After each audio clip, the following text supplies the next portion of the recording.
Hi everyone, my name is Holly Temple and I write on a blog with my friend Becky Beaupre Gillespie about work-life balance. Our blog is called beckyandholly.com and we spell it Becky, B-E-C-K-Y, and HOLLEE.com. So I hope to see you over at our site at some point to talk work-life balance and parenting. But the reason I'm here today is my friend, the unexperienced mom, just started this great site about going to conferences when you're new, and that's what I just did for Blissdom in February of 2010. So I thought I would tell you a little bit about my experience with the hope that it will help you make a decision about going to a blogger conference and if it's the right move for you. So why did I end up at a blog conference?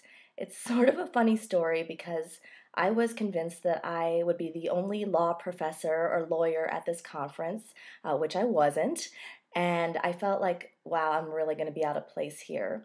But I went because I'm writing a book with Becky about modern motherhood called Good Enough is the New Perfect. It's going to be released by Harlequin's nonfiction imprint next spring. And some of the amazing women from the book were going to be at the conference. So I figured, well, here's a chance to meet some of these people and interview them in person, and maybe I'll make a few contacts for the blog. Well, I made more than a few contacts for the blog, and I'll tell you about that in a minute. But let me tell you how I felt the few days before the conference. Have you ever felt that feeling when you're on Facebook and all of a sudden you see your high school boyfriend's picture pop up and he's like, hey, what's up? On the chat message.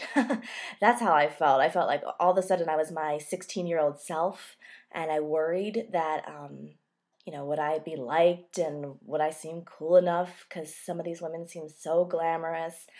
So I definitely had some pre-conference jitters.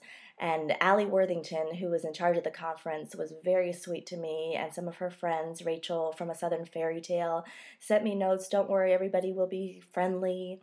But I have to say, I was nervous. I did have a friend who I would be meeting there who I hadn't seen since Northwestern, since our college days. So I had that sort of in my back pocket. And then a blogger from in town found me and said, I'm going to be there too. So I had a few familiar faces, but I was nervous. I started seeing all of these tweets. They were like, have you made your handmade notebooks? And do you have your sticky thing to put on the back of your laptop? And do you have your Pokin? And I don't even know what that was. So I was like, whoa, what am I getting into? But I did what I sometimes tell my students to do and what I needed to do when I first went into court. And that was sort of fake it till you make it, just act the part. And I thought, I'm old enough now that I don't really have to worry so much what everyone thinks of me. If I go and have an interesting experience and look at it from that perspective, it will probably be worth it. So I sort of faked it till I made it, and that's how I got myself mentally prepared to go. It was an incredible experience. The conference was so impressive, every part of it, from the food, the location, the speakers, the organization. It exceeded my expectations. So, and I've been to a lot of conferences, academic conferences that are very well run, but this had a great spirit, and people were very, very welcoming and friendly. And I've only been to Blissdom, so that's all I can speak to, but as someone who was brand new, I've only been blogging for 6 months, people were very welcoming. It was exciting when I got to see, connect the names with the faces, and people said, oh, I've stopped by your blog, and, that felt good too.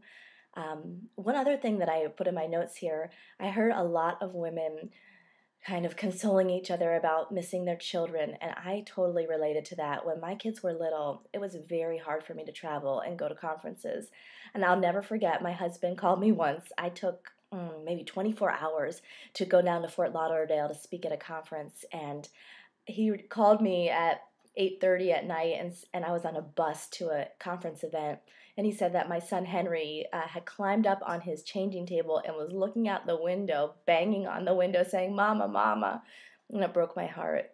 But I will tell you that as your kids get older, it is much easier, at least for me, to travel. When I told them that I was going to this conference, their response was, guys party, and then they slap their butts or something. They think it's like guys weekend. That's great. So it does get easier, and I think it's so important for women to take time to nurture themselves and to take a break. And we all were I think every woman there who didn't bring her children was happy to see them when she got home and felt reinvigorated in the parenting realm. And finally, I just wanted to say it was worth it to make these connections. I made connections for my book in terms of content. I found women who I wanted to include who had valuable information for me. I made contacts in terms of finding guest bloggers for my blog, having the opportunity to post on other people's blogs. And I also just found a community of support for my book and for my project and for my message. Good Enough is the New Perfect really is my passion right now. And it was so affirming to have other women relate and say that it resonated for them. So for me, Blissdom far exceeded my expectations. And to anyone who's thinking about a first conference, I say just go for it. You really don't have a lot to lose. And if you put yourself out there in the slightest bit and just say, I'm new, I think you'll be welcomed with open arms and make professional connections, make friendships, and really have a great time. And don't all moms need that? So, signing off, this is Holly from Becky and Holly, and thank you so much for listening to my second vlog ever on being a conference newbie.